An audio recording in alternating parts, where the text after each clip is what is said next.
সমস্ত নিচে হয়েছে ডাউল বাটা আর উপরে সমস্ত মাংসের মশলা যা আছে দিয়া পরে দেয় নতুন আইটেমের একটা পেঁজু বানাইতেছে। এই যে ডাউল আর এই যে নাঙ্গামুচ দিছি আর এইখানে মশলা যা আছে সব দিছি দিয়ে এই যে একত্রে করতেছি।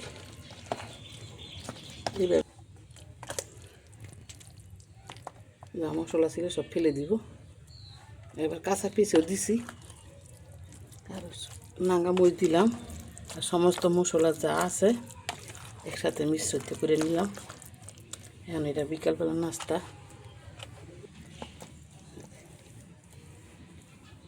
বিসমিল্লাহির রহমানির রহিম।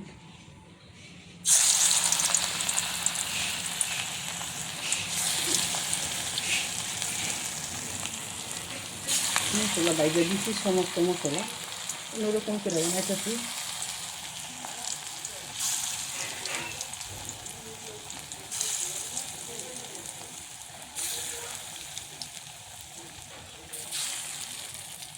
এই যে বাইরেও দিলাম সব মশলা ভুনা করে দিলাম কাঁচা কাঁচা না দিয়ে। নতুন একটা রেসিপি করলাম, হতে থাকুক আস্তে আস্তে। হয়ে গেছে বড়ার মধ্যে বেশি মশলা দিয়ে লাগছি তো দাদা ভাইজা এর লেগে শক্ত হইতে চাইতেছে না, একটু নরম নরম।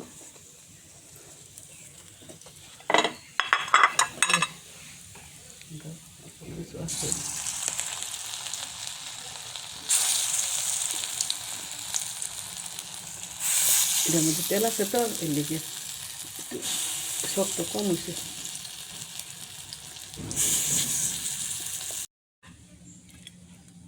দিয়ে দেন মাগো,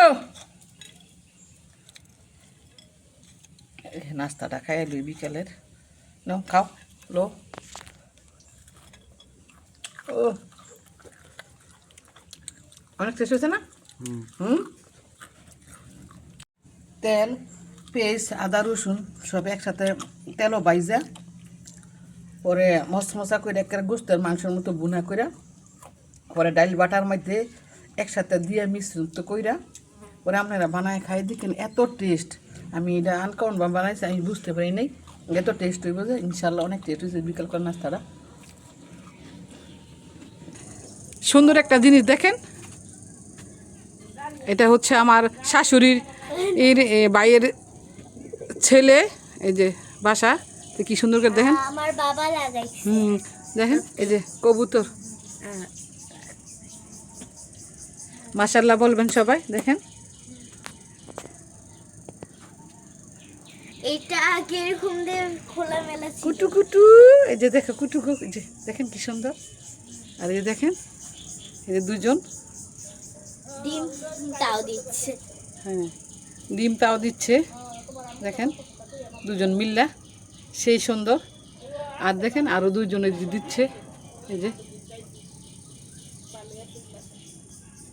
এই যে এই যে আরেকজন দিচ্ছে দিচ্ছে। এই যে আচ্ছা এই দিন আসো।